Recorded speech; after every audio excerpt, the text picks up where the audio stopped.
तुका म्हणे कोण चंदनाचे अंगी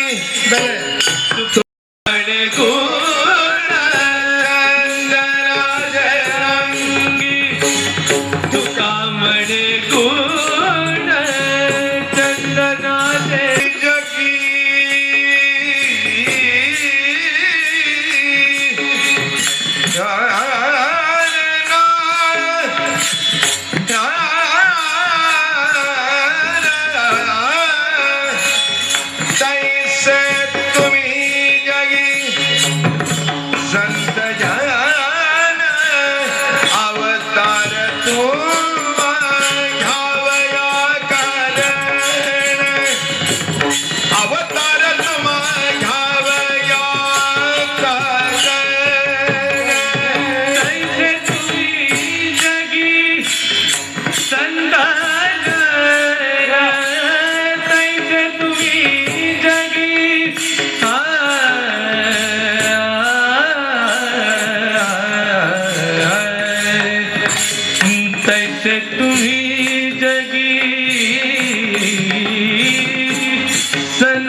हे बघा योग चांगला आहे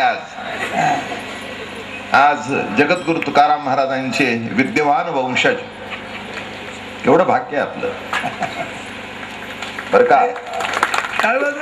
अहो नाही हो वाजू दे आनंद आहे आनंद आहे आनंद आनंद आहे आनंद प्रकट करणं याच्यासारखा माणसाला काय असतं माऊली कुठेतरी आनंद प्रकट करावा लागतो दुसरं काही नाही याच्यातलं वर्म आहे ते अहो सगळ्यांना कळलं पाहिजे ना कोण कीर्तन करते ते आता ही एवढी मद्रास वगैरे भागातली मंडळी आली ही सगळी यांना कळायला पाहिजे की बा कीर्तन कोणाचं आहे तर कीर्तन उद्या महाराजांना मुद्दाम आम्ही आणलं मुद्दाम पाचारण केलं काल बघा योगीराज आले पैठणकर ती नाथांच्या मूर्तीला हात त्यांचा लागला आणि उद्या जगद्गुरु तुकाराम महाराज कळसावर बसताना त्यांचं रक्त ज्यांच्या रोमरोमात भरलेलं आहे